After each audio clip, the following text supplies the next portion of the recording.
first married, we did not have that much money, and so we had to think of ways that we could do something fun that wouldn't cost a lot of money. We had our little ones came along, and we just couldn't afford to go out, and every Friday night was gourmet night at home. And I got out the china and the crystal and the silver, set the table, made the table look all pretty, and I would cook this gourmet dinner. And he would come home from work, and we'd sit there and we'd have so much fun. And every Friday night he'd say, "Oh my gosh, that dinner was so good. Where did you get the recipe?" And I said, "Well, I found this cookbook, Gourmet Cooking for Two. And so it's only enough for two, so we don't have to eat it for 6 nights in a row. We just had enough for two." And would you believe I tried to find this cookbook not long ago to buy for our daughters, and it's no longer in print.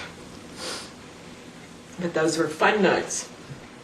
Well, but also, as the children age, especially when they're 1, 2, and 3, and 4, and 5, in those particular age groups, we'd like to kind of get out, and therefore we'd try to find a babysitter. And what we decided to do is hire a lady that would commit to us, as well as we would commit to her every Saturday night. And that she would babysit for us every Saturday night, and we would go out. Or if we didn't go out, we would still pay her so that she can count on that money and not go with somebody else. So we got this young girl to babysit for us for a long time.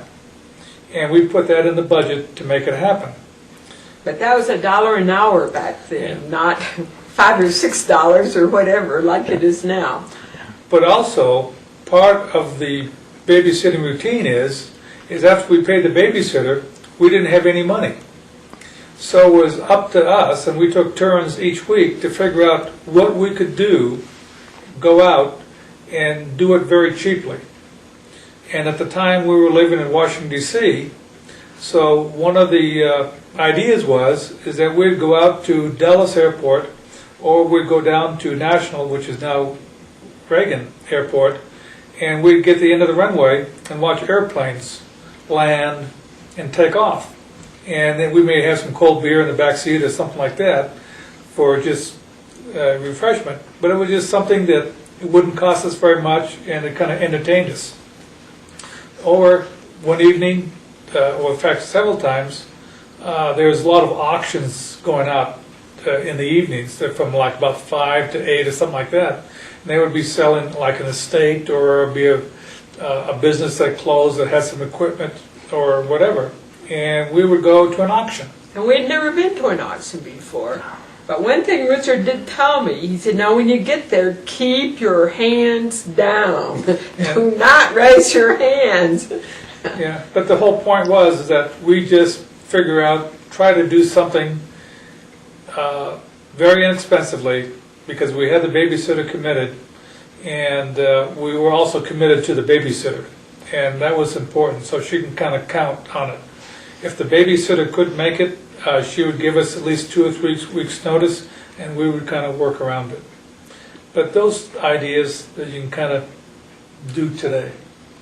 And you know, I think the thing that was so important about them, and as we said earlier, we're going on 42 years now, we still remember those things. Those are some of the happy things that we remember about our marriage.